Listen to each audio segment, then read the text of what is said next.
ওং নমো ভগবতে বাসুদেবায়। শ্রীমদ্ ভগবদ গীতার 6ষ্ঠ অধ্যায় ধ্যান যোগ। আজকে আমি 26 এবং 27 এই দুইটি শ্লোক পাঠ করব।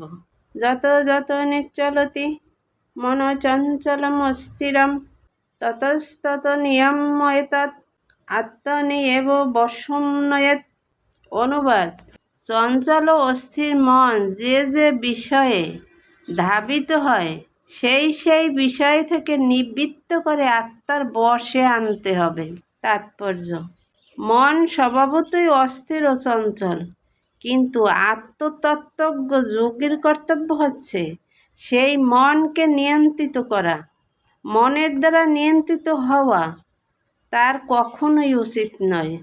যিনি তার মন ও ইন্দ্রিয়গুলোকে বশ করতে পেরেছেন তাকে বলা হয় গোস্বামী অথবা স্বামী, আর যে মনের অধীন থাকে তাকে বলা হয় গোদাস, অর্থাৎ সে তার ইন্দ্রিয়ের দাস।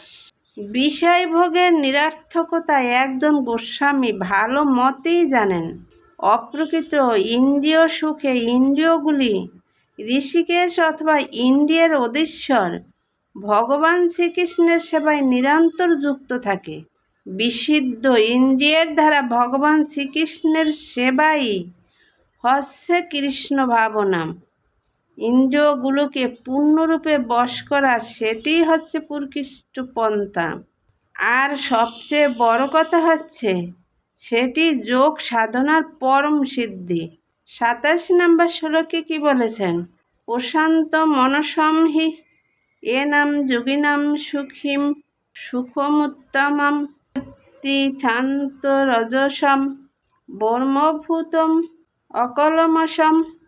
অনুবাদ: ব্রহ্মভাব সম্পন্ন প্রশান্ত চিত্ত রজগুণ প্রশমিত ও নিষ্পাপ হয়ে যার মন আমাতে নিবিষ্ট হয়েছে তিনি পরম সুখ প্রাপ্ত হন। তাৎপর্য: ব্রহ্মভাব সম্পন্ন প্রশান্ত চিত্ত রজগুণ প্রশমিত ও নিষ্পাপ হয়ে যার মন আমাতে নিবিষ্ট হয়েছে তিনি পরম সুখ প্রাপ্ত হন। তাৎপর্য: জড় কলুষ থেকে মুক্ত হয়ে ভগবানের অপ্রকৃত সেবায় সর্বতোভাবে নিয়োজিত হওয়াকে বলা হয় ব্রহ্মভূত। মদ ভক্তিম লভতে পরাম। ভগবানের চরণারবিন্দে মন স্থিত না হওয়া পর্যন্ত ব্রহ্মভূত স্তরে অধিষ্ঠিত হওয়া যায় না।